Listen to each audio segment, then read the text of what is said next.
حضرت نوح علیہ السلام کو ثانی آدم کے علاوہ شیخ الانبیاء کا خطاب بھی ادا ہوا، کیونکہ آپ وہ پہلے پیغمبر ہیں جو انسانیت کی طرف بھیجے گئے۔ قرآن کریم میں حضرت نوح علیہ السلام کا نام 73 مرتبہ آیا ہے۔ ان کی عمر 900 برس تھی۔ نبیوں میں آپ سب سے طویل عمر پانے والے نبی تھے۔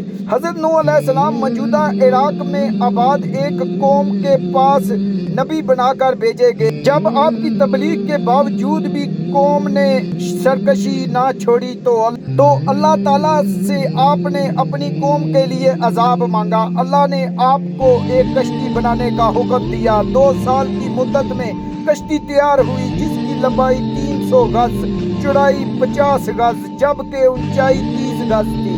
جب عذاب آیا تو آسمان سے مسلسل بارش ہونے لگی اور زمین سے چشمے ابلنے لگے، ہر شے پانی میں غرق ہو گئی۔ حضرت نوح علیہ السلام کی کشتی 6 ماہ 8 دن پانی پر تیرتی رہی اور 10 محرم کو کوہ جوتی پر جا کر ٹھہر گئی۔ کئی دن تک پانی اترتا رہا۔ اس کے بعد جب خشکی پیدا ہوئی تو حضرت نوح علیہ السلام نے حصران شہر کو بسایا اور ایک مسجد بنائی جس کا نام سمانین تھا۔ تو دوستو، حضرت نوح علیہ السلام طوفان کے بعد صرف 60 برس زندہ رہے اور ان کا مزار آج بھی لبنان میں موجود ہے۔ سبحان اللہ، سبحان اللہ۔ اللہ پاک سے دعا ہے کہ اللہ پاک ہم سب کو دنیا اور آخرت میں کامیابی عطا فرمائے۔ اور پیارے دوستو، اگر یہ میری ویڈیو اچھی لگی ہو تو پلیز لائک، شیئر، سبسکرائب اور اپنی قیمتی رائے کا اظہار کمنٹس میں ضرور کریں۔ Thank you.